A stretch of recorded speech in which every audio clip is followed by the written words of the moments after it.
Secara umum nanti pihak pemasar produk keuangan itu tidak bisa sendiri, tapi tetap harus ada orang lain. Nah, orang lainnya siapa dan kenapa nanti kita jelaskan sama-sama. Tapi sebelumnya, ini cuma tampak depannya pemasaran kredit mikro. Sebenarnya ini hanyalah masalah curhatan pribadi saya. Saya akan cerita mengenai, apakah cerita saya? Kisah seorang pemuda Bantul yang merantau. Nah, jadi Yang Bantul atau Pak? Oh ya, Bantul Bu, J. Oh, sama Pak.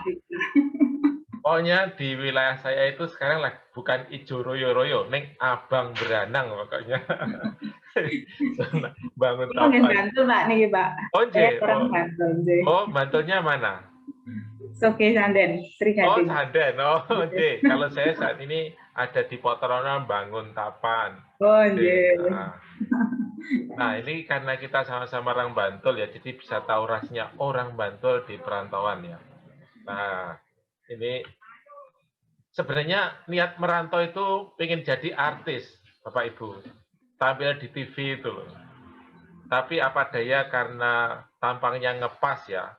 Cuma gantengnya kalah dikit sama Tukul Arwana. Jadi ya nggak bisa lah jadi artis. Maka ganti setir. Cita-citanya itu yang lainnya aja. Yaitu punya angkringan. Nah, sebagai orang rantau yang ingin punya angkringan, kan saya sendiri ya, jadi nggak ada saudara, nggak ada ini. Hal yang kemudian saya lakukan tuh kemudian sudah mikir, kalau pengen punya angkringan, butuhnya apa saja. Misalkan pertama mikir lokasi. Oh ya, di perempatan aja. Kalau perempatan harus bayar ya depan rumah aja dulu. Lalu dagangannya itu kalau yang gorengan saya bisa goreng sendiri. Terus biar gorengan saya agak beda, tak kasih misalkan dikasih oregano. Dikepiri oregano atau misalkan dikasih sayur dipetik ke kelor misalkan. Jadi saya nandur kelornya buat pakai untuk ditambahkan ke dagangan saya. Terus sego saya adang sendiri. Beberapa banyak hal untuk dagangan saya bisa ngayai sendiri. Lalu gerobak. Kalau gerobak harus pesen karena naknik saya nggak bisa. Terus belanja minyak, kemudian tepung untuk gelepungi tempe itu harus belanja. Nah, itu pada akhirnya kan harus butuh biaya kan, J. Pada akhirnya kita membutuhkan modal. Nah, kalau sudah ngomongin modal, kita membicarakan pilihan modalnya tuh didapat dari mana saja. Nah, saya buat daftar nih. Sambil mikir, saya buat daftar cari modalnya dari mana. Pertama pesugihan, tapi amit-amit, J. Ampun pesugihan, karena jelas nanti kalau sudah meninggal jadi bolone demit. Cari cara lain, misalkan tanaman mistis. Nah, yang bisa tukul itu metu duite itu. Tapi kayaknya juga nggak ada yang seperti itu, jadi kita coret aja. Nah, saya mau rasional aja. Kalau rasional, pertama pilihannya rentenir. Tapi siap nggak kalau bunganya sangat tinggi? Nah, biasanya kita menghindari karena bunganya itu terlalu tinggi. Pilihan yang jauh lebih enak itu sebenarnya pinjam orang tua atau keluarga. Karena bunganya bisa nol, atau kalau ada bunganya juga nggak banyak, terus termnya itu juga bisa diatur sendiri karena dengan keluarga sendiri. Jadi memang paling enak itu kalau pinjamnya ke orang tua atau keluarga. Tapi kalau nggak ada orang tua dan keluarga yang bisa dipinjami, gimana pilihannya? Ya itu saja ke bank. Nah, maka saya coba ke bank ya. Nah, ini sebenarnya bukan bank ini tapi pengadilan. Nah, ini cerita aja. Kalau ke bank, masalahnya apa? Kalau ke bank itu sebenarnya bukan hanya masalah pemuda bantul di rantau saja yang punya masalah ini, tapi banyak juga masyarakat kita yang punya masalah yang sama, yaitu tidak mampu menunjukkan kepemilikan. Tanah nggak punya, rumah itu rumah orang tua misalkan, seperti itu. Atau misalkan hak milik bersama, ada tanah, tapi itu atas namanya masih beberapa orang. Nah, atau suratnya itu nggak jelas. Atau misalkan uh, itu hasil beli bersama-sama. Nah, jadi kepemilikan itu masih bersama-sama. Dan itu juga nggak bankable, nggak bisa dimasukkan ke bank. Atau tidak punya sejarah kredit yang bagus, pernah nunggak, pernah gini. Itu akan berpengaruh juga, karena ada catatannya. Nah, masalah yang lebih umum lagi, bank tidak bisa melayani, hanya bank-bank tertentu yang bisa melayani adalah nilai pinjamannya terlalu kecil. Kalau butuhnya cuma 2 juta misalkan. Nah, itu bank-bank besar tidak bisa melayani karena itu di luar di, di luar servis mereka. Nah, kalau situasinya seperti ini berarti orang-orang yang dianggap tidak bankable itu tidak memiliki akses ke layanan finansial. Nah, kalau nggak ditolong ya nanti bisa ngelang bisa turun di landasan helikopter kawang bingung seperti ini. Nah, berarti harus ada solusi, yaitu lembaga keuangan mikro. Tujuannya adalah untuk merangkul mereka ke sistem keuangan. Dan tujuan dan fungsi sosial yang lebih besar adalah bisa meningkatkan penghasilan, memperbaiki taraf kesehatan, tingkat pendidikan, dan sebagainya. Ada yang mengkritik praktek itu bank kecil-kecil di Bangladesh. Lah masyarakatnya kok masih miskin-miskin gitu loh kok dibilang sukses. Masalahnya adalah tolok ukurnya yang dilihat rumahnya harus magrong-magrong. Yang nggak dilihat misalkan taraf pendidikan. Yang punya akses ke itu peminjaman, itu putra-putri ini sekolahnya bisa tutup. Jadi tidak digunakan untuk membuat rumahnya kelihatan mewah, punya mobil, enggak, tapi untuk pendidikan. Nah, itu salah satu tol ukur keberhasilan. Nah, jadi lembaga keuangan mikro itu ada aspek sosialnya, bermanfaat, tapi yang tidak boleh kita lupakan itu aspek bisnisnya. Bahwa ini bisnis berarti harus untung, supaya dia tetap ada. Nah, jadi yang kita lakukan saat ini adalah membahas aspek bisnisnya, supaya lembaga keuangan mikro itu tetap ada, BUMDes tetap bisa jalan. Nah, ternyata setelah kami baca-baca, kami diskusi itu, ternyata ini ada kaitan dengan gambar ini. Mereka sedang apa? Kalau orang nongkrong-nongkrong ini biasanya mereka ngobrol, curcol, ya, curhat. Mungkin kalau apa Pak Muam mungkin sudah angkatan sepuh ya, jadi bedanya curhat dan curcol belum tahu ya, tapi ya nggak apa-apa. Nah, ya. Terus kepo-kepo, orang nongkrong itu biasanya kepo-kepo. Oke, kayak tanggamu kayak saya kok numpak motor anyar. Oh, jadi kepo-kepo itu biasa, orang ngobrol ganyi itu biasa. Jadi ini adalah hal yang biasa terjadi dalam sebuah relasi. Nah, ternyata model bisnis, model pemasaran dalam sebuah bank itu bisa mengambil pola seperti ini, namanya relationship banking. Nah, ini ada definisinya. Relationship banking adalah penyediaan jasa keuangan yang mengandalkan informasi spesifik mengenai seorang nasabah atau calon nasabah dan mengevaluasi. Wes, mari kesel. Mending kita ambil kata kuncinya aja ya. Kata kunci yang penting di sini adalah informasi. Kata kunci yang lainnya adalah evaluasi. Kata kunci berikutnya adalah interaksi. Dan kata kunci terakhir adalah nasabah.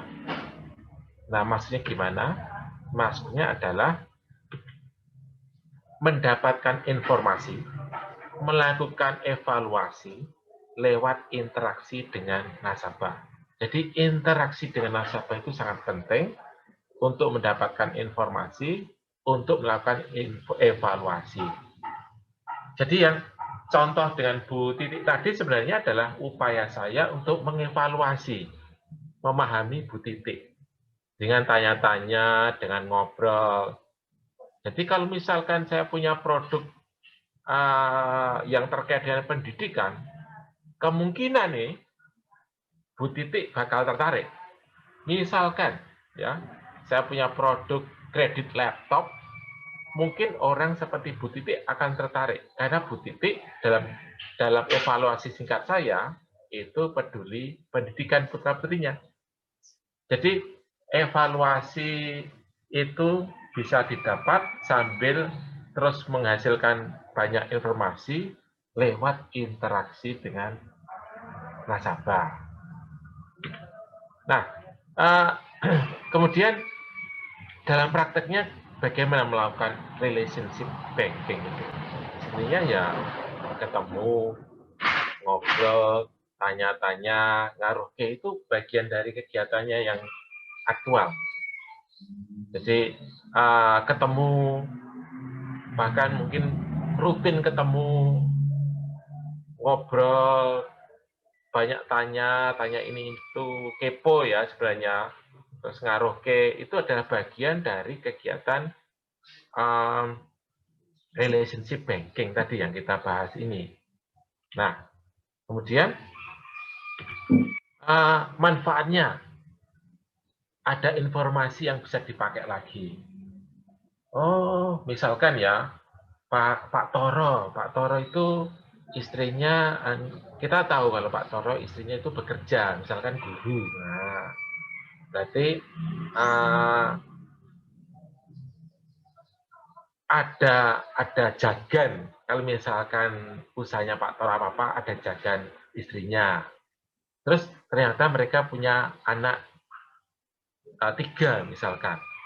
Yang paling gede mau masuk, yang gede SMP. Berarti sekolah online-nya berarti mungkin sudah harus online ngedep HP atau laptop. Nah, berarti mungkin ditawari kredit HP, tertarik ini kayaknya. Seperti itu. Jadi informasi itu bisa digunakan berulang-ulang untuk besok nawarin apa lagi dan bisa ditambahkan. Jadi semuanya terkumpul. Kemudian dengan relasi seperti ini bisa menawarkan kontrak yang sesuai kondisi. Misalkan kalau petani itu nggak bisa diharapkan untuk tiap bulan. Ini misalkan ya pengalaman di Pakistan. Itu petani itu nggak bisa diharapkan untuk nyicil tiap bulan. Soalnya dia panennya entah 3 bulan sekali atau 6 bulan sekali. Jadi ketika kredit itu dilantasi semuanya pas panen. Jadi disesuaikan dengan kondisi. Nah, sejalan dengan waktu, informasi yang dikumpulkan itu membuat pihak bank yakin bahwa ini aman. Karena dianggap aman, berani menurunkan biaya pinjaman. Jadi istilahnya bunganya berani diturunkan karena dipersepsi aman. Jadi semacam reward juga. Wah, Anda sudah pernah pinjam lunas lancar, ini tak kasih spesial, bunganya lebih rendah, khusus gue jenengan loh. Soalnya apa? Ini apresiasi kita semacam itu. Sebenarnya karena resikonya sudah rendah sehingga bisa menurunkan biaya.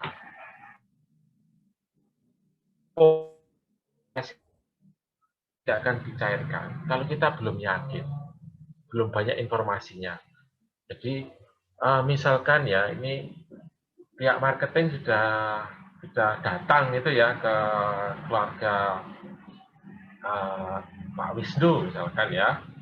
Nah, terus Pak Wisnu setuju. Itu harus ada orang lain lagi yang melakukan pengecekan. Apakah benar pihak marketing sudah ke rumahnya Pak Wisnu?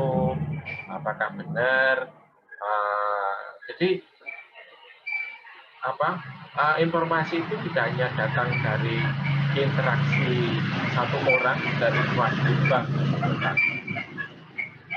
kendaraan lewat. Ini soalnya saya di teras. Oke. Ini saya cuma pakai taplak.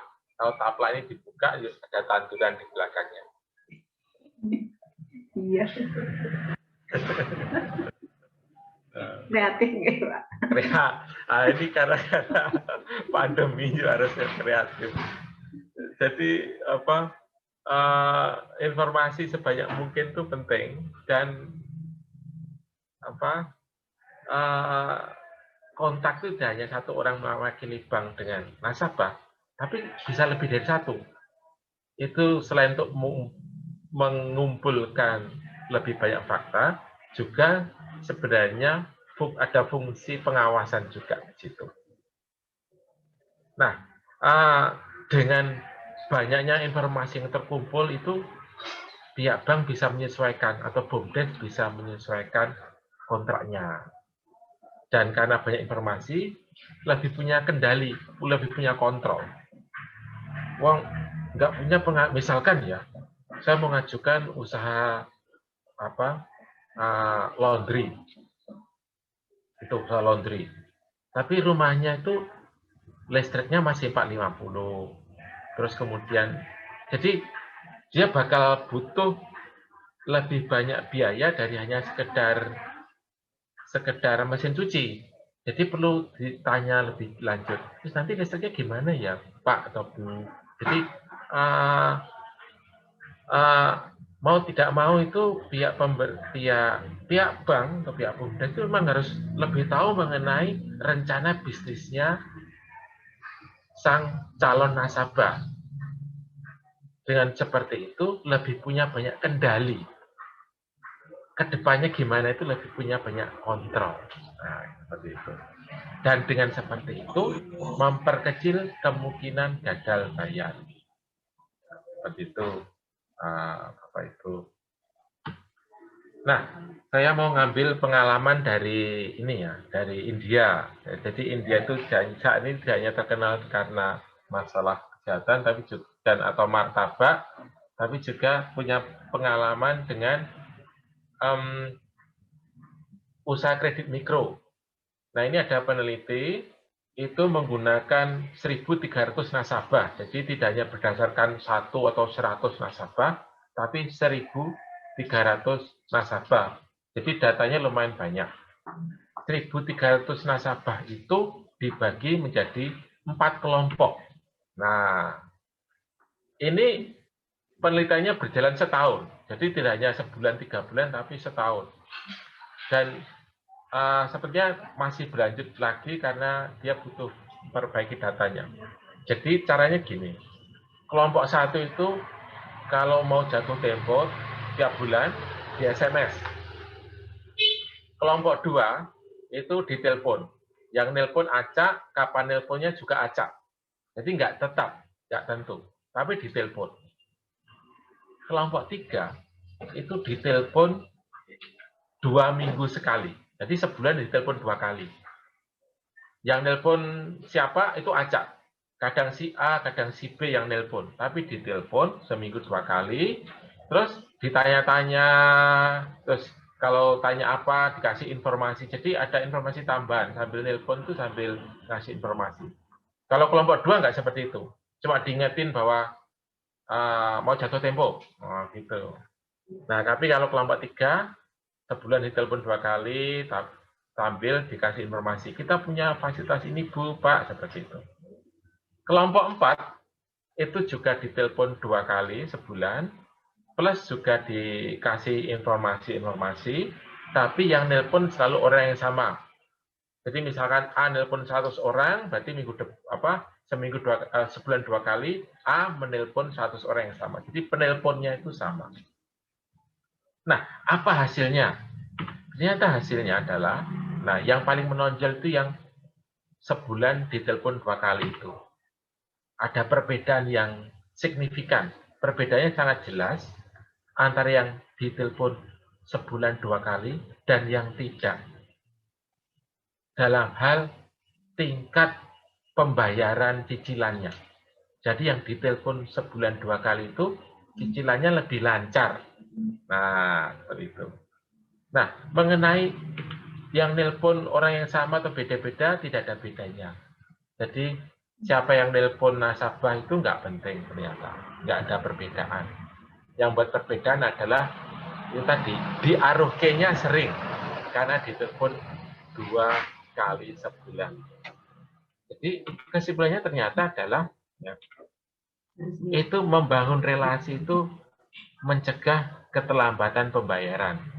Jadi relasi itu memang dibangun dari awal untuk membuat keyakinan bahwa ini kemungkinan besar tidak akan gagal bayar dan terus dilanjutkan untuk memastikan tidak ada keterlambatan dan mengurangi kemungkinan terlambat lagi. Karena Riko. Nah, kita kalau budaya Jawa kita manfaatkan tuh tadi. Riko, ada nggak enak. Di pekewuhnya kita gunakan. Karena sudah dekat itu tadi. Jadi kalau sudah dekat kan nggak enak ya. Kalau sudah sering ngobrol, nah dari itu malah kemudian berakibat bayarnya lancar.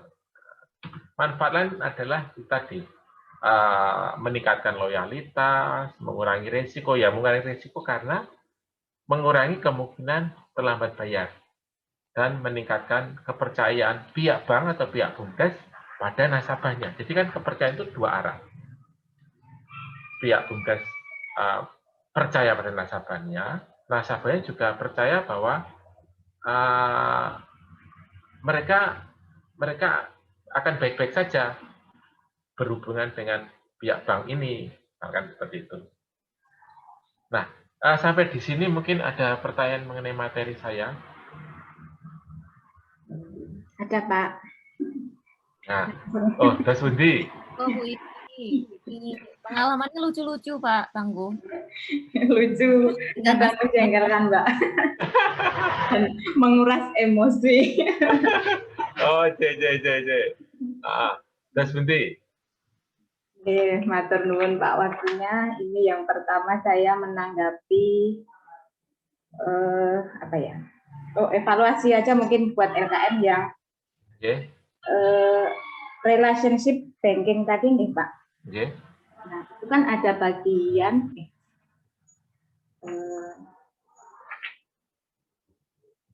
oh ya harus kontak ke nasabah itu hanya harus lebih dari 1 orang. Gitu Pak, nek menurut tadi penjelasan. Sementara di kami ini kan hanya saya yang kontak, cuma bagian pemasaran, sementara Pak Direkturnya belum pernah mengunjungi nasabah. Nah itu, jadi informasi dari nasabah itu cuma dari saya, karena saya memang bagian survei nih Pak. Nah itu yang pertama. Kemudian masalah rikuh pakewuh tadi Pak. Nah, itu memang benar-benar terjadi Pak, dan saya alami ketika nasabah itu sering di karaoke, ada yang ya menanggapi dengan senang hati, tapi ada juga yang bilang besok nggak usah kesini lagi Mbak, besok nek dibet pokoknya tak bayar. Nah, ngoten niku itu banyak Pak yang seperti itu. Terus nek menyikapi seperti itu gimana Pak? Sementara kan kalau saya selama ini nagihnya paling enggak 2 minggu sekali Pak, dan itu ya wis karo rada isin-isin barang Pak. Raine rai gede kae ibaratnya. Nah, ya, itu mohon masukannya Pak Tripun. Oke, siap. Jadi kalau pertanyaan pertama tadi mengenai 2 orang, sebenarnya kan fungsinya yang lebih besar untuk pihak BUMDes atau pihak bank. Kalau yang maju 2 orang itu lebih ke pengawasan. Jadi trust itu 2, trust your customer dan trust your employee. Jadi kita percaya nasabah kita bahwa mereka mampu, tapi kita juga harus membangun kepercayaan pada tim kita sendiri. Nah, untuk menghindari ghibah, untuk menghindari fitnah, tuduhan, maka harus ada transparansi. Transparansinya dibangun dengan apa? Jadi, itu tadi, kalau satu maju menawarkan, dan misalkan akhirnya menuju ke mau ngambil produk ya, nah harus ada orang lain maju untuk verifikasi. Nah, verifikasi itu bukan berarti nggak percaya sama petugas yang sudah maju tadi, enggak. Tim verifikasi ini sebenarnya salah satu tujuannya adalah untuk menciptakan suasana kerja yang enak. Karena ada yang sudah membuktikan bahwa ini tadi prosesnya sudah benar. Bahwa memang misalkan saya pakai nama lain ya, misalkan tenaga marketingnya namanya Pak Wisnu ya, tenaga marketingnya Pak Wisnu mendatangi Bu Sri. Nah, Pak Wisnu datang ke rumah Bu Sri, nawarkan produk-produk, Bu Sri tertarik ngambil 6 juta. Oke, nah harus ada tim verifikasi satu yang datang dan bukan Pak Wisnu ke rumahnya Bu Sri memastikan benar tadi Pak Wisnu ke sini atau kemarin ke sini, ya benar. Bukan kemarin Pak, 2 hari lalu, oh ya. Terus benar ngambil ini ya, produknya ini 6 juta, jelas 6 juta. Nah, sebenarnya langkah itu bukan karena nggak percaya, tapi justru membangkitkan, mau membangun iklim budaya kerja yang sehat. Karena transparan, tidak ada lagi kecurigaan. Oke, Pak Wisnu setengahnya ngono kok kayak paling tanda tangan ini dewe atas nama KAI itu tidak ada. Jadi yang Pak Wisnunya juga akan lega karena tidak akan muncul tuduhan-tuduhan ke dia, dan kantor juga lega karena mereka bisa saling percaya, sesama teman itu bisa saling percaya. Jadi pada akhirnya akan menimbulkan suasana kerja yang lebih enak karena yang kulakukan itu orang lain tahu kok. Jadi aku nggak akan dituduh gini-gini, wong ada verifikasinya kok, seperti itu. Verifikasi juga ketika bekerja juga enak karena dia tidak bisa dituduh ngarang-ngarang, wong. Nah, aku kemarin mengalami itu. Jadi kalau dia ngomong gini bisa misalkan tadi Bu Sri bilangnya pengennya ngambil 7 ya. Tapi kok di sini tulis 6. Oh iya, soalnya saya merasa dia belum berani ngambil 7 juta. Misalkan seperti itu. Jadi di kantor sendiri kemudian muncul dialog untuk verifikasi. Sehingga secara umum suasana kantor lebih enak. Jadi transparan itu penting. Jadi mungkin itu yang harus dimunculkan. Transparansi itu supaya suasana bekerja juga enak dan sebuah lembaga keuangan memang harus transparan. Nah, mengenai tadi yang kedua kontak itu ya, saya ngetik pengalaman di India. Jadi saya pakai pengalaman-pengalaman dari negara lain ya, dari buku-buku yang dikutip biasanya pengalaman yang paling menggambarkan. Nah itu memang manajernya datang. Jadi lebih membuat rikuh lagi. Didodok terus yang didatangi itu semakin rikuh karena waduh kok jadi itu yang datang rikuh terus nyala, wah aku jadi udah titip ya kok nggak disampaikan ya seperti itu. Jadi dalam contoh di buku itu muncul itu. Jadi memang kemudian manajernya datang yang menagih untuk mereka yang memang kemudian sulit. Nah itu biasanya menimbulkan efek katakan jera gitu ya, karena sampai ditatangi oleh manajernya sendiri. Seperti itu. Ya ya moga-moga nanti sejalan dengan waktu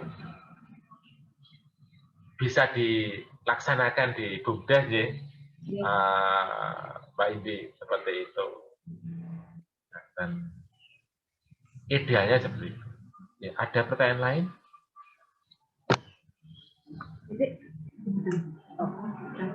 Buatan Pak. Ya, kita lanjutkan dulu ya. Jadi kan pertanyaan itu kalau sisirnya seperti itu. Padahal nasabah saya kan ada kata 150. Apa yo yo?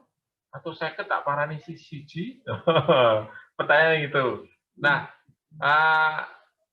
ada berapa cara. Jadi, nah ini di pemaparan saya berikutnya. Nah, tapi ini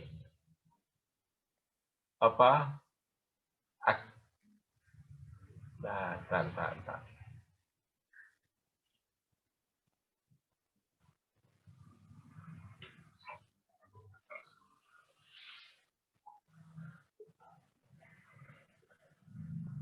Oke, sampun muncul di layar dereng. Ampun, Pak. Ampun ya. Nah ini sudah kita bahas tadi. Ini aja. Yang ini nggak ada lawaannya, ini terlalu serius ini. Yang ini versi modul ini. Yang tadi versi presentasi. Nah ini praktek di India itu untuk mengakses resiko termasuk gaya hidup.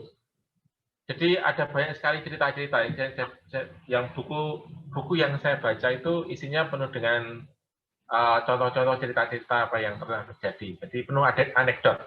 Ada orang yang kreditnya dikurangi, minta 10 dikasih cuma 9 atau 8, cuma gara-gara rumahnya kotor. Nggak disapu gitu loh. Alasannya nyapu-nyapu omahe dhewe kok keset. Nah gitu. Jadi kadang-kadang tolak ukurnya itu berdasarkan pengalaman untuk menilai karakter itu. Itu contoh ekstrimnya. Jadi dari nyapu. Tapi biasanya memang tolak ukurnya menggunakan ini kayak setengah intuisi, setengah pengalaman, dan termasuk nah ini gaya hidup. Gaya hidup itu penting untuk mengukur resiko, termasuk gimana. Dan nanti ada pemahamannya juga terkait dengan gaya hidup. Nah, saya akan membahas ini mengenai metode peminjaman untuk mengurangi resiko, ya. Dan ini nanti PPT-nya dalam bentuk PDF akan saya kirimkan. Jadi nggak usah dibaca sekarang, nanti bisa dibaca sendiri. Tapi saya akan ceritakan intinya. Jadi metode peminjamannya itu menggunakan elemen-elemen yang namanya kewajiban bareng. Jadi membuat kelompok ya. Pinjaman itu pinjaman kelompok, kewajiban bersama, terus ada namanya pinjaman progresif dan pertemuan rutin. Jadi dibuat kelompok-kelompok, terus ada pertemuan rutin, terus ada namanya pinjaman progresif. Artinya progresif itu kalau sudah berhasil lunas, nanti berikutnya boleh pinjam lebih banyak lagi. Kalau sekarang 500 dulu, nanti kalau lunas dalam waktu 6 bulan lunas boleh 1 juta seperti itu. Jadi progresif, nggak boleh langsung tinggi. Terus dibentuk kelompok-kelompok kecil. Kelompok ini biasanya tetangga. Ini berdasarkan pengalaman di Bangladesh. Jadi awal mula model kredit mikro yang sukses itu kan di Bangladesh. Jadi menggunakan model itu. Kelompoknya tetangga. Kenapa tetangga? Karena mereka hidup bersama. Jadi mereka bisa saling mengawasi gitu loh. Mereka bisa diandalkan sebagai sumber informasi. Tahu. Jadi nanti misalkan Pak, kita kembali ke Bu Sri tadi. Bu Sri tetangganya ada namanya Pak Toro. Nah, kita bisa tanya ke Pak Toro. Bu Sri itu usahanya apa aja? Nah, itu seperti itu. Jadi kita bisa tanya ke tetangganya untuk dapatkan informasi. Nah, model ini itu didasarkan pada model yang ideal. Nanti saya bicarakan juga mengenai prakteknya gimana. Nah, jadi modelnya mengandalkan kelompok, buat kelompok-kelompok kecil. Ada pertemuan rutin. Pertemuan rutin itu penting untuk untuk pengawasan juga sebenarnya. Seperti itu. Nah, Kenapa pinjaman dibuat kelompok? Karena pertama kita manfaatkan jelas mereka hidup bersebelahan ya. Jadi ada fungsi pengawasan. Kalau yang utang itu misalkan arisan RT atau arisan RW gitu ya. Nah, jadi ketika produk itu ditawarkan ke forum arisan RT atau RW, nanti sebenarnya peminjam itu orangnya hidupnya berdekatan. Berarti para peminjam itu sebenarnya juga bisa digunakan sebagai bagian dari fungsi pengawasan dan fungsi evaluasi. Kita bisa tanya-tanya ke tetangga A mengenai tetangga B. Sebenarnya juga bisa gitu, tanya ke tetangga B mengenai tetangga D. Jadi karena rumahnya mereka berdekatan. Dan untuk orang Asia, orang-orang kayak kita itu kan kita nggak ingin malu di depan umum kan ya. Nah ini fungsi penting juga. Jadi orang cenderung malu di hadapan tetangganya kalau tidak melakukan pembayaran cicilan. Nah sebenarnya pengalaman pribadi kita juga ya. Kalau sudah kan ada arisan bapak-bapak ya. Nanti kalau sudah waktunya mau arisan bapak-bapak, mesti bingungi. Gede terang, gue bayar arisan. Nah seperti itu kan ya. Jadi kita berusaha bayar arisan di hari arisan supaya tidak malu. Nah ini juga berfungsi untuk cicilan tadi. Ketika pinjaman dibuat berdasarkan kelompok, nggak ingin malu, pas ketemuan saatnya harus mencicil, nggak bisa melakukan cicilan. Nah sekaligus budaya nggak mau malu ini mengurangi risiko gagal bayar. Nah, pemantauan bersama tadi karena mereka tetangga, rumah berdekatan, saling mengamati sebenarnya, saling kepo-kepo. Ya, kayak tas mudun, misalkan ya, kayak tas muduk 15 jadi Arab tinggal usaha salon. Kok itu kok motornya anyar ya? Itu mungkin diceritakan nanti ke pihak bank harus verifikasi.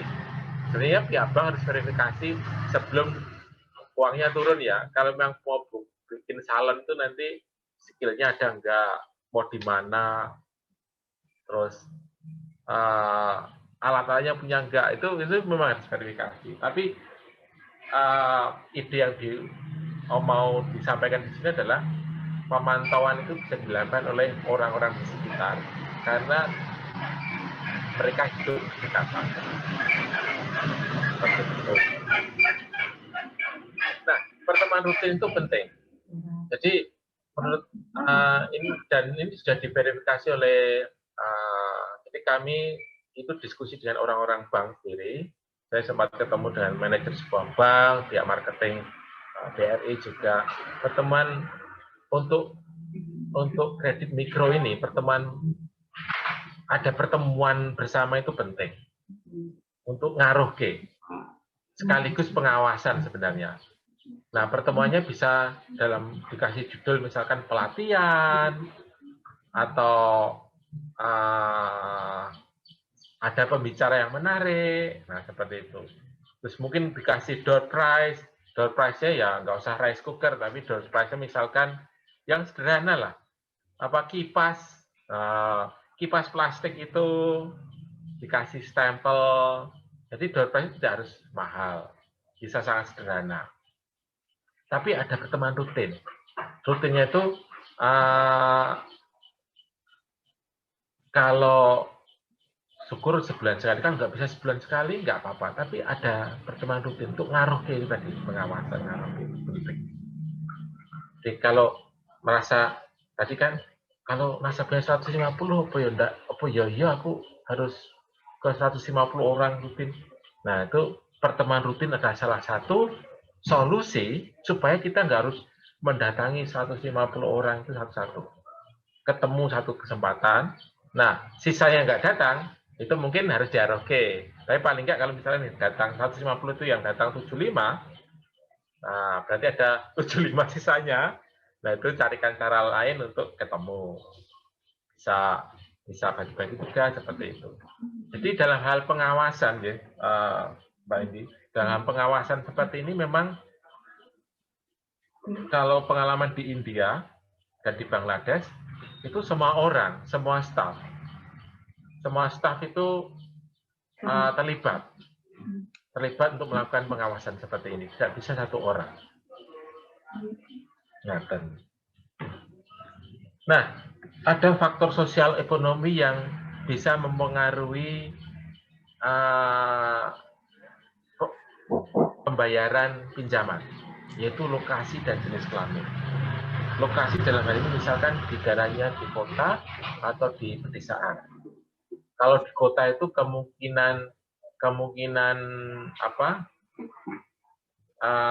pembayaran itu lebih tinggi karena memang akses ke pasar lebih mudah, akses ke kegiatan ekonomi itu lebih dekat seperti itu. Kalau semakin jauh lokasinya dari pasar, itu memang akan mempengaruhi kegiatan ekonomi di wilayah itu. Itu memang ada perbedaan. Makanya kemudian produknya juga disesuaikan. Jadi di Pakistan itu ada yang produk untuk masyarakat kredit mikro di perkotaan, ada fasilitas kredit mikro untuk di pedesaan, daerah pegunungan nih ceritanya yang Tamir Bank. Jadi yang di pegunungan, petani di situ, itu nggak ada cicilan bulanan. Begitu panen, semua lunas. Seperti itu modelnya. Tapi yang kalau di kota, cicilannya 3 bulan. Jadi 3 bulan nyicil. Seperti itu. Memang produknya harus disesuaikan. Nah, itu lokasi ya. Kalau jenis kelamin, jenis kelamin. Biasanya kredit mikro itu yang disasar perempuan. Ibu-ibu. Karena memang secara statistik, secara pengalaman itu lebih aman ke perempuan. Mereka lebih gampang malu daripada laki-laki. Kemudian resikonya lebih rendah karena mungkin secara sosiologi dalam masyarakat kita itu perempuan kan diposisikan sebagai pengayom keluarga, pengasuh, penjaga keluarga, penjaga keuangan, seperti itu. Akibatnya dalam banyak kasus perempuan itu kalau menggunakan uangnya ya untuk anak-anaknya, untuk keluarganya. Beda dengan laki-laki. Kalau laki-laki bisa terjadi uangnya habis untuk non sewu ya, ake apa meneh, tuku lovebird apa meneh, kayak gitu. Untuk hiburan, satu seperti itu. Kalau punya uang curah itu hobi. Tapi perempuan enggak. Nah, coba Mbak Indi mungkin ada nggak tetangganya perempuan ibu-ibu ngingu lovebird? Nggak ada, mesti suaminya. Nah, ibu-ibu nggak ada. Nggak ada. Ibu-ibu itu kalau punya uang turah itu ngerti-ngerti mulai nukok ke apa nggak naik. Kayak kembang, Pak. Nah, kembang. Ini kembang itu kan ya murah toh. Sambil singsot lewat pinggir jalan bedel ke tanaman gomunan ya bisa. Aku bukin tanggane. Nah, seperti itu. Jadi makanya kredit mikro biasanya disasar perempuan karena risikonya lebih rendah. Saya aja punya uang lebih, tahu-tahu aku kocok-kocok jenis dari istri saya. Memang kecenderungannya untuk seperti itu, hobi, untuk status, hiburan, dasar perempuan. Nah, jadi perempuan itu secara umum mereka itu lebih kooperatif, lebih hati-hati, gitu. Terus karena hati-hati itu mereka cenderung ngukur, ngitung tenan, jangan sampai cicilannya itu di luar kemampuannya. Jadi biasanya orang yang nggak mikir cicilannya di luar kemampuannya itu karena faktor gaya hidup tadi. Gaya hidupnya kemudian mempengaruhi pengeluarannya dan berakibat mempengaruhi kemampuan mencicil. Nah, seperti itu. Maka itu alasannya kenapa banyak kredit mikro itu diarahkan ke perempuan. Nah, terus kasus-kasus gagal bayar. Nah, itu biasanya karena utangnya kebanyakan. Nah, ini ada apa? Perangkat sederhana untuk mengukur apakah utang sudah kebanyakan apa enggak. Itu adalah perbandingan antara jumlah cicilan total jumlah cicilan dan apa cicilan utang ya dibagi dengan pendapatan per bulan. Kalau jumlah cicilan utang per bulan dibagi total cicilan utang per bulan dibagi pendapatan per bulan itu masih dalam kisaran antara 0 sampai 75%, itu masih dianggap masih mampu nyicil. Tapi kalau sudah di atas 75, 76 ke atas, itu sudah mulai tanda bahaya. Kalau sudah 100% artinya sudah enggak ini. Sudah wes gagal bayar itu. Pokoknya yang diamati itu. Kalau sudah di atas 75% angkanya, itu tanda bahaya itu. Kemungkinan mereka akan mengalami kesulitan membayar. Nah, kenapa kok sampai terjadi rasionya sampai di atas 75%? Ternyata dalam penelitian itu sebagian besar adalah karena pinjamannya berlurang. Pinjam sana sini gampangannya. Pinjam A, pinjam B, pinjam C, pinjam ke D. Jadi pinjamannya itu sampai ke 4 tempat. Nah, berakibat itu mengalami kesulitan. Dan sudah ada angkanya. Biasanya itu orang yang benar-benar kangelan itu kalau pinjamnya lebih dari 3 tempat. Jadi kalau sampai 1 sampai 3 tempat berbeda itu masih mungkin lah mereka untuk menyicil. Tapi kalau sudah sampai ke 4 tempat berbeda, itu akan mengalami kesulitan. Jadi ketika survei juga perlu ditanyakan itu sudah kemana saja pinjamannya. Karena kalau sudah sampai angka 3 sudah 3 tempat berbeda itu jangan sampai dia punya pinjaman sampai 4 tempat, nanti dia akan kesulitan. Nah, kemudian ini arus kas. Maka dalam survei termasuk juga kita harus tahu kalau misalkan pinjam untuk usaha jual gorengan atau contoh saya tadi adalah angkringan ya. Kita harus cari tahu dia itu nanti bisa apa. Terus idenya gimana? Angkringannya itu mau di mana? Gerobaknya itu nanti pesennya gimana? Terus berapa harga gerobak? Kemudian nanti sego kucing, gorengan, terus kemudian sate kerang, itu nanti titipan atau bikin sendiri atau gimana, itu harus jelas. Semakin jelas ide bisnisnya, itu bukan karena kita bukan karena kita ngengel-ngengel, tapi semakin jelas ide bisnisnya, semakin mungkin bisnis itu terlaksana. Semakin jelas ide bisnisnya, semakin mungkin bisnis itu untuk menghasilkan profit. Jadi memang harus dipastikan dengan jelas. Itu mereka itu sudah punya kemampuan apa saja. Terus kemudian mereka itu rencananya gimana sih, itu harus detailnya harus tahu. Dan nanti itu termasuk dalam fungsi pengawasan juga. Jadi nanti ketika sudah turun dananya, itu juga harus dicek lagi, diverifikasi lagi. Yang melakukan verifikasi tidak harus orang marketing, tapi orang lain juga nggak masalah sih. Karena tujuannya dalam memverifikasi, benarkah dana yang sudah turun digunakan untuk membelanjakan apa yang sudah dinyatakan. Kalau bilangnya adalah untuk beli hair dryer dan keperluan salon misalkan, karena mau usaha salon, dipastikan memang ada hair dryernya, memang beli untuk itu. Itu pengalaman di India seperti itu. Jadi memang ditakoni, jadinya beli apa, mana, itu ditakoni. Itu saya kira ya tunjuk ke. Itu fungsi pengawasannya seperti itu. Mereka sampai sedetil itu. Nah, faktor kegagalan lain adalah kurangnya pengetahuan keuangan dan pendidikan. Nah, ini bisa jadi ide untuk LKM untuk membuat pelatihan sekaligus pertemuan rutin.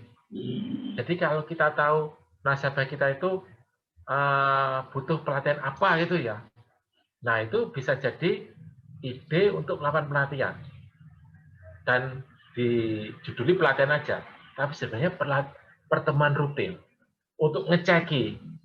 Pertemuan rutin itu sebenarnya fungsi utamanya buat pihak bank itu untuk ngeceki, untuk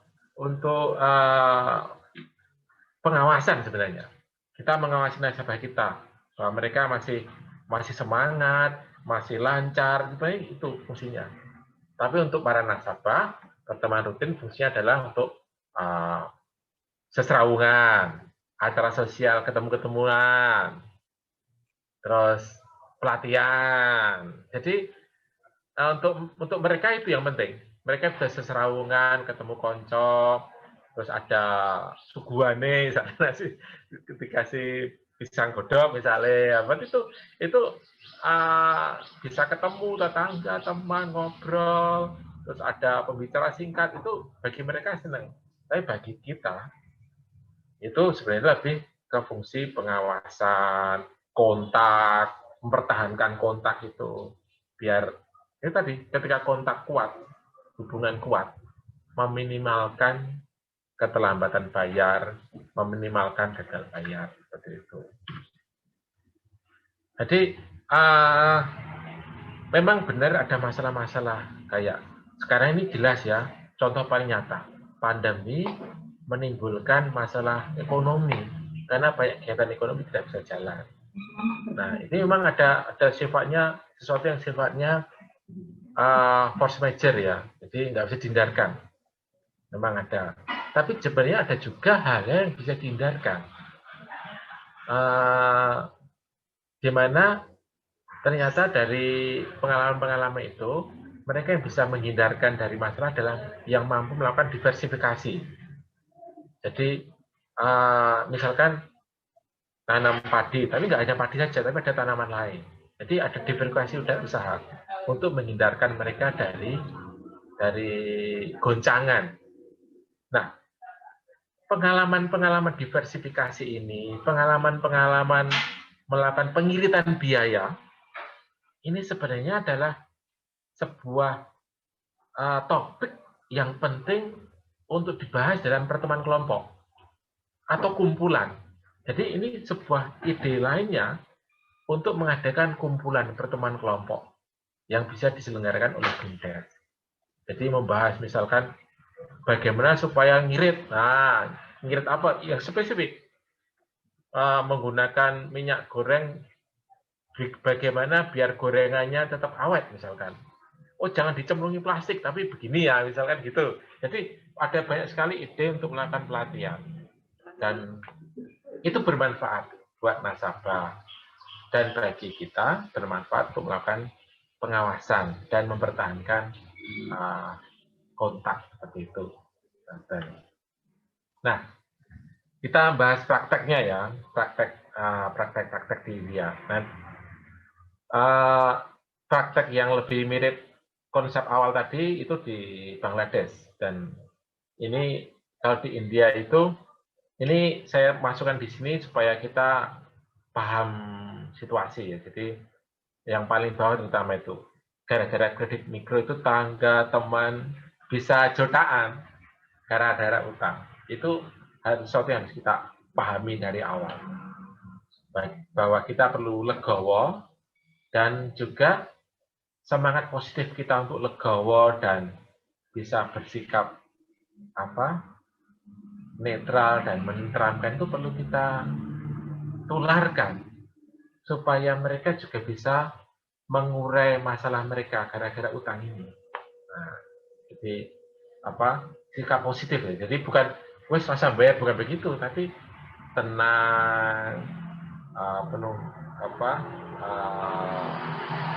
cuma senyum aja dah menenteramkan ya. Jadi ini perlu kita tularkan bahwa memang benar ada peluang terjadi jutaan gara-gara utang, maka itu juga bisa jadikan faktor untuk mengingatkan orang sebelum jutaan tenanan. Nah, gitu. Sebelum jutaan tenanan itu perlu juga biar tetap harmonis, gitu istilahnya. Diingatkan terus biar tetap harmonis itu. Nah, dan ini faktanya bahwa karena masalah ekonomi juga bisa terjadi pinjaman itu digunakan untuk sifatnya berobat, sekolah itu sangat mungkin. Jadi sangat mungkin, terutama untuk masyarakat yang istilah teknisnya itu underserved, kelompok masyarakat yang tidak memiliki akses untuk fasilitas layanan sosial, pendidikan, kesehatan, nggak punya akses. Nah, dalam ini pemerintah sudah ngasih kartu-kartu itu, maksudnya adalah untuk memberikan akses pada kelompok masyarakat yang sebelumnya tidak memiliki akses untuk kesehatan dan pendidikan. Ya, di negara kita lumayan sih, akses pendidikan dasar itu sudah lumayan dibuka oleh pemerintah. Akses pendidikan itu jauh lebih baik daripada akses pendidikan misalkan di beberapa negara Asia Selatan lainnya. Nah, suku bunga LKM itu memang idealnya memang harusnya itu lebih rendah daripada rentenir pengalaman di India. Tapi ternyata masih lebih tinggi dari bank komersil. Loh, kok bisa? Karena banyak dana LKM itu datanya dari bank komersil. Jadi LKM nggak punya dana banyak. Dia harus utang lagi dari bank komersil. Sehingga suku bunga LKM itu lebih tinggi daripada bank komersil, tapi tetap lebih rendah daripada rentenir. Jadi memang itu tidak memberatkan orang. Seperti itu. Nah, sekarang kita bahas model Grameen tadi ya. Bank Grameen itu bank yang digagas oleh Pak Muhammad Yunus dari Bangladesh. Ini sukses di Bangladesh, sukses besar. Nah, dalam teori klasiknya, dalam teori awalnya itu ada kelompok isinya 5 orang, ada kewajiban bersama. Jadi misalkan satu orang nggak bisa bayar, teman-temannya urunan tuh bayar ke dia, seperti itu. Nah, itu kelompok ini tujuannya adalah transparansi sebenarnya, dan juga untuk meminimalkan gagal bayar. Dan juga untuk petugas ya, dia nggak harus mendatangi 50 orang terpisah, tapi mendatangi 10 kelompok aja, karena masing-masing kelompok isinya 5 orang. Satu ketemu, semua bayar, ketemu, semua bayar gitu. Nah, ini dalam teori seperti itu ya. Nah, dalam prakteknya itu seperti ini. Dalam prakteknya itu kewajiban bersama itu jarang diberlakukan. Karena orang kan nggak mau ngutangi kancane sing nggak nyicil. Itu dalam prakteknya nggak. Mereka akhirnya nggak mau. Kelompok lebih memilih mereka yang gagal bayar ini, yang selalu nyicil terlambat seperti ini, mending keluar dari kelompoknya aja, sehingga ditanangani langsung oleh bank. Karena kelompok nggak mau, terus mereka harus nalangi, itu nggak mau. Nah, dalam prakteknya itu memang ya ini tadi semua anggota kelompok nalangi itu kan memang gambaran idealnya ya, tapi dalam prakteknya nggak bisa terjadi. Yang lebih umum adalah itu pertama ya, langkah pertama itu LKM akan ngancam dulu bahwa, tapi ngancamnya nggak kayak preman ya, tapi ngancamnya gini, nanti kalau masalah pembayaran ini nggak beres, nanti nggak bisa ngambil paket berikutnya Bapak Ibu yang lebih besar nilainya, seperti itu. Jadi ancamannya adalah kalau yang sekarang nggak beres, nanti nggak dapat paket berarti yang lebih besar. Nah, ancaman bisa di awal, semoga lancar ya Bapak Ibu pembayarannya. Nanti kalau lancar, boleh ngambil paket yang lebih banyak. Jadi supaya lancar, jangan sampai nggak lancar. supaya nanti boleh ngambil. Jadi secara tidak langsung artinya kalau nggak lancar nggak boleh ngambil paket yang lebih besar. Itu ancamannya seperti itu.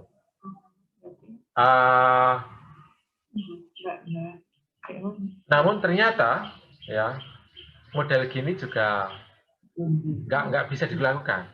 Meskipun ada yang satu anggota gagal bayar, tetap dicairkan karena ya memang orang pada dasarnya nggak mau disalahkan atas kegagalan orang lain. Jadi akhirnya yang terjadi itu tadi, satu orang dikeluarkan, terus cari anggota baru atau ini jalan terus tanpa satu orang ini tadi. Dan ini tadi satu orang yang gagal ini kemudian dikelola langsung oleh pihak LKM. Nah, jadi mereka kalau saat kelompok itu harus nalangi temannya itu memang dan mereka nggak mau dan menimbulkan gesekan memang, menimbulkan tidak harmonis. Nah, makanya seperti itu di anggotanya dikeluarkan. Nah, saya nggak tahu pengalaman di BUMDes gimana, apakah dibagi kelompok atau memang sudah menawarkannya ke arisan-arisan RW, RT itu seperti itu saya nggak tahu. Tapi yang berjalan di India, Bangladesh itu yang ditawarkan entah dijuduli resmi kelompok atau enggak, entah judulnya adalah arisan RW atau enggak, tapi mereka hidupnya bersebelahan. Jadi fungsi evaluasi, fungsi pengawasan itu lebih mudah karena sesama peminjam itu bisa melakukan itu. Mereka bisa diminta informasi untuk evaluasi dan pengawasan. Nah, dan jadi keuntungan biaya pertemuan kelompok itu ya mengurangi biaya transaksi karena mereka anggota kelompok datang pada hari yang sama, jam yang sama, petugas tinggal datang ke situ terus terima pembayaran. Jadi tidak ada yang selentir itu loh. Jadi kita sekali kerja sudah mengurusi sekian nasabah. Kemudian, nah ini kalau di Bangladesh itu karena kelompok, mereka yang sebenarnya bukan sasaran kredit akan malu karena mereka harus ikut ketemuan dengan kelompok-kelompok sasaran. Jadi gampangannya yang merasa kaya itu isinya ikut kelompok kumpulan di sini kelompok masyarakat yang masih di bawah garis itu mereka malu sehingga kredit memang benar-benar tepat sasaran. Nah, karena sistemnya kelompok pembayaran di muka umum ini akan mengurangi juga penyelewengan karena saksinya banyak. Aku sebayar kok bukti ini kok kocok-kocokku itu seperti itu. Nah, seperti itu ya. Terus karena sifatnya kelompok, ya kayak tadi cerita saya arisan bapak. Nah, besok arisan bapak, saya kira aku bingung tanya istri saya. Aduh, yo, besok arisan bapak ya seperti itu. Karena saya nggak ingin malu pas arisan, nggak bisa bayar arisan. Nah itu faktor seperti itu berpengaruh untuk memastikan tidak adanya gagal bayar. Nah, dan tadi pertemuan kelompok itu membantu kohesi karena kan orang senang ya kumpul-kumpul, ketemu, sosialisasi, ngobrol tuh. Nah, pertemuan kelompok itu menjadi forum yang menyenangkan. Tapi bagi kita sebenarnya fungsinya tadi sekali lagi pengawasan. Oke, nah ini kesimpulannya seperti tadi yang saya bahas. Nah, ada pertanyaan mungkin? Ini refleksinya. Kalau ini sekedar ya nanti kalau mau baca bisa di-download sendiri.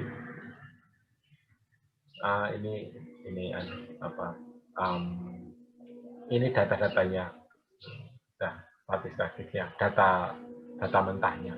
Jadi ada pertanyaan mungkin dari Pak Indi atau monggo Mbak Indi atau Putih. Pak Titik baru keluar. Mbak Titik. Oh, oke. Berjemur, Pak. Oh, aja itu penting ya. Penting. Berjemur, Pak. Iya, iya. Mumpung belum jam 10 ya. Mumpung belum jam 10. Enggak. Untuk nah, itu tadi Pak. Terus pertanyaan saya tadi yang mengenai itu Pak, apa ya, keharmonisan di dalam bekerja itu loh. Itu tip-tipnya itu gimana gitu. Biar saling terbuka. Ya itu kayak kalau kayak orang menikah itu kan nggak bisa satu pihak yang setuju menikah, yang lainnya nggak setuju kan nggak bisa ya. Jadi idealnya memang kedua belah pihak itu ketemu ya, idealnya.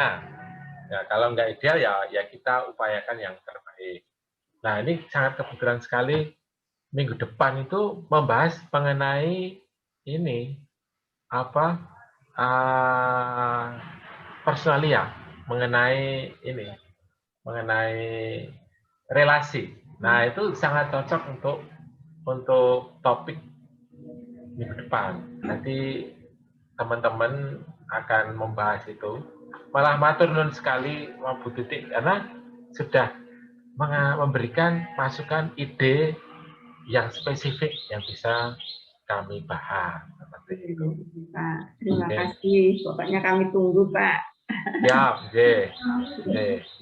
Yang tadi Mbak Indi sebutkan mengenai tadi ketemu apa? Bukan hanya pihak marketing saja yang ketemu dengan konsumen itu, ya memang idealnya memang semestinya tidak hanya satu orang. Jadi itu termasuk juga cara untuk akan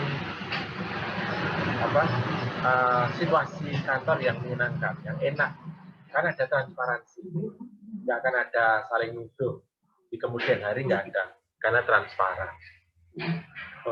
Pak, ini kan untuk menagih itu kan 2 ya Pak ya, idealnya. Kalau sebenarnya yang 2 itu adalah ketika di awal Bu, di awal ketika menawarkan produk itu. Jadi itu sebenarnya lebih, kalau pengalaman di tempat lain ya, kan mungkin terjadi, enggak di BUMDes, pengalaman di tempat lain itu bisa terjadi marketingnya datangi orang, bilang tanda tangan sini, nanti dapat ini 15 juta nih, tapi ternyata itu 20 juta. 5-nya ke dia, dengan pikiran nanti tak urusi dewe nggak apa-apa. Atau ya jadi ada banyak sekali permainan di lapangan. Itu share dari teman saya yang manajer di bank. Jadi ada banyak sekali permainan di lapangan itu yang memungkinkan memang penyelewengan. Maka ketika di paling awal itu memang harus pengawasan ketat. Enggak cuma 1 orang tapi 2. Satunya melakukan verifikasi, benar Pak, benar tadi kemarin datangi ini, benar setuju segini, benar untuk modal ini. Nah terus kalau perlu diverifikasi lagi, modal ini berarti kesiapannya lokasinya di mana, jual angkringan ya, lokasinya kemarin memang sudah cerita sama petugas marketing, tapi ditanya lagi, nanti lokasinya di mana Bu, Pak, di sini modalnya apa, kebutuhannya apa, jadi verifikasi. Nah untuk kita yang di bank, ketika sudah ada verifikasi, ada transparansi, lebih enak, karena nggak akan ada tuduhan besoknya tuduhan, ben ngapusin, nggak ada, sudah diverifikasi. Nah jadi lebih tentram juga dan bekerja. Nah ketika ada yang saya omongkan tadi, di mana manajer datang langsung itu ketika terlambat bayar. Jadi kasusnya bukan se-ekstrim sudah sebulan, 3 bulan, 6 bulan nggak bayar, nggak. Tapi ketika terlambat bayar, itu terus manajernya sendiri yang datang. Nah, seberapa terlambatnya itu nanti itu juga tergantung keputusan bank masing-masing ya. Tapi yang jelas manajernya akhirnya turun tangan. Nah, itu juga salah satu cara untuk menimbulkan rikoh juga. Sampai manajernya datang. Nah, seperti itu. Jadi nggak penak. Gitu. Berarti direktornya ya Pak yang ikut turun tangan itu.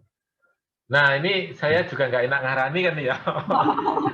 Saya juga nggak enak ngarani, tapi memang kemudian itu saya cuma cerita pengalaman di India saja, sama manajernya ya. Manajer. Iya, itu ya datang. Nah, jadi memang tujuannya untuk menimbulkan rasa pekewoh tadi, pekewoh. Dan direkturnya nggak marah-marah loh. Manajernya nggak marah-marah pas datang. Cuma dodok, siapa? Ini saya, nun sewu gitu. Cuma dia tetap mesem-mesem, tapi intinya ramah ning tutup menunjukkan wibawanya. Serem ning ramah gitu ya. Tapi tujuannya intinya adalah menimbulkan rasa pekewoh. Gitu. Jadi kenapa kok saya pakai pengalaman Bangladesh India? Karena sama-sama orang Asia. Itu ada hal mendasar yang kita itu sama. Kita itu pada dasarnya kalau di muka umum kita nggak mau dibikin malu. Itu sama. Secara umum itu sama. Nah, dan kalau sejauh ini, kalau saya lihat rekaman sesi pertama, penagihannya sampai heroik ya, datang itu ya memang mungkin ada yang lainnya ikut bantu juga,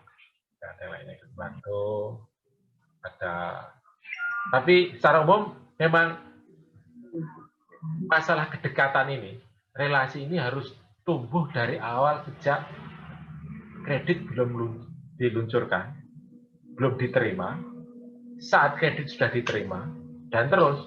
Jadi kedekatan relasi ini memang sebaiknya tidak muncul ketika ada masalah. Itu sudah, gampangnya sudah, kalau operasi sudah, usus buntunya sudah terlanjur infeksi. Jadi memang harus sejak awal itu relasi itu harus dibuat, dipertahankan. Nah,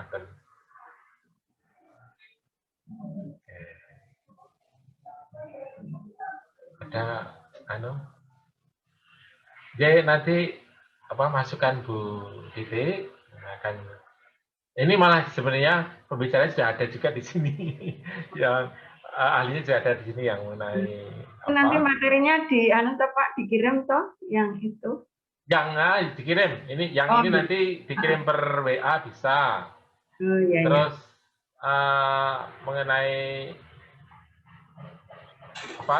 yang spesifik mengenai laporan keuangan, kalau sekedar apa-apa yang perlu ditanyakan atau informasi spesifik apa yang ingin dilatihkan besok, mungkin juga bisa disampaikan sekarang atau disampaikan lewat WA supaya materi pelatihan juga bisa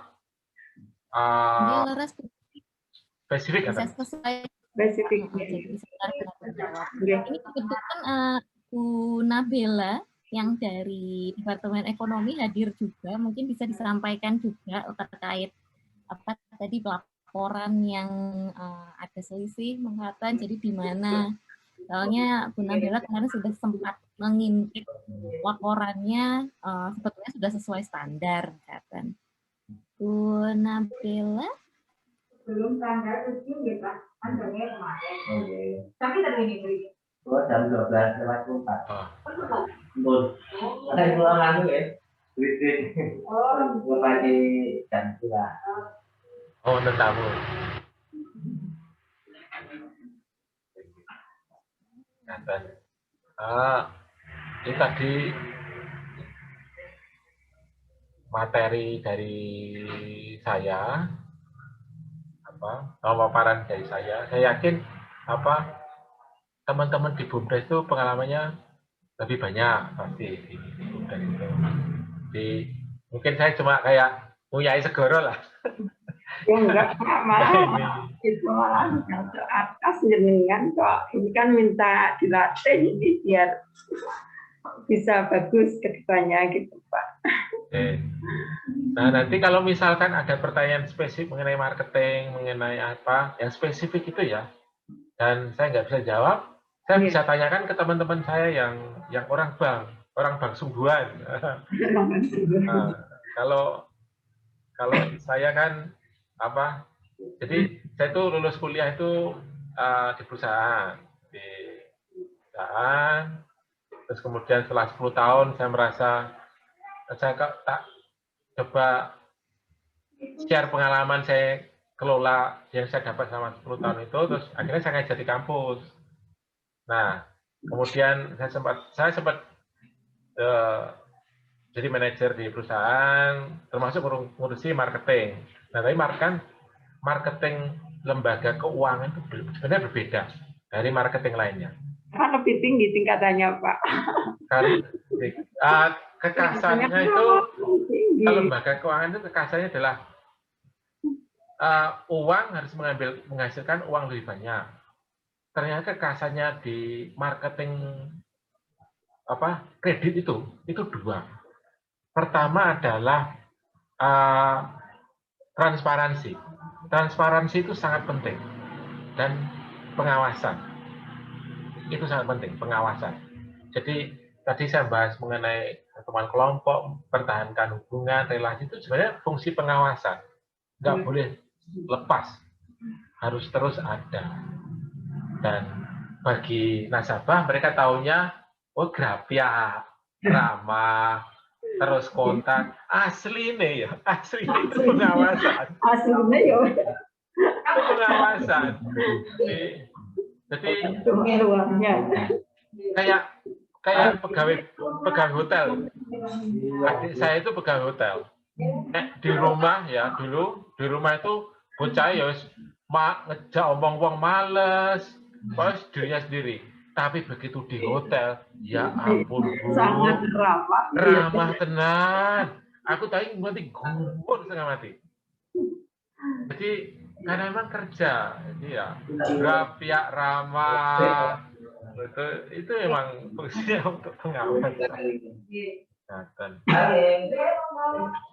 Ya, Miss Alve itu materi dari saya, Miss Alve. Nanti mungkin kalau ada teman-teman dari tanya dari bisa. Nanti ada saya forward ke teman-teman dari BUMDes.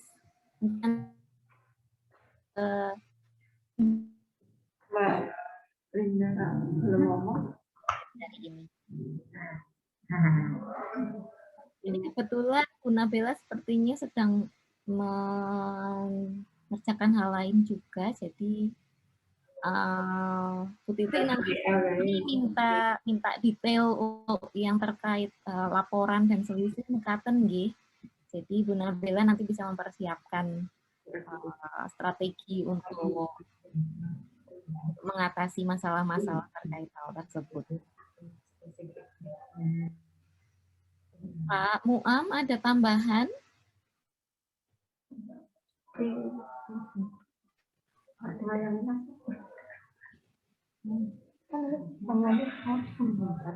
Tadi saya belajar banyak juga terkait strategi marketing di keuangan mikro, gitu. Jadi memang informasi, transparansi itu penting sekali, pengawasan juga yang sebetulnya mungkin tidak harus dibebankan pada satu personil, gitu, Pak Tangguh.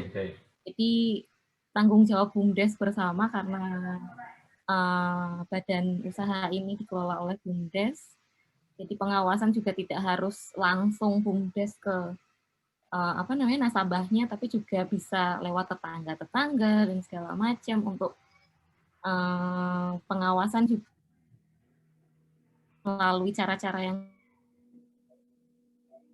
lihat.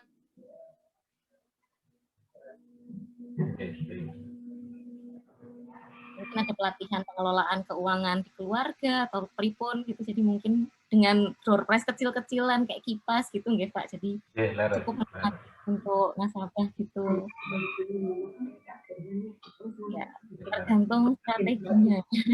Dan mudah-mudahan di lapangan bisa membantu nggih Bapak Ibu. Ini ya, makanya direktur tambahan. Apa-apa jadi Mbak Indah ngomong jadi Mbak Mbak, ini yang terkait nasabah macet nanti ada bahasan sendiri nih? Ya, ada nanti dengan Bu Nabela. Jadi rencananya untuk minggu depan ini kami karena ada paparan dari Bu Titik tadi, kami akan mencoba memberikan beberapa hal tentang komunikasi di organisasi, jadi hubungan antar personil seperti itu. Untuk minggu terakhir nanti terkait spesifik kredit macet dan mungkin membahas tentang laporan keuangan tanggal 5.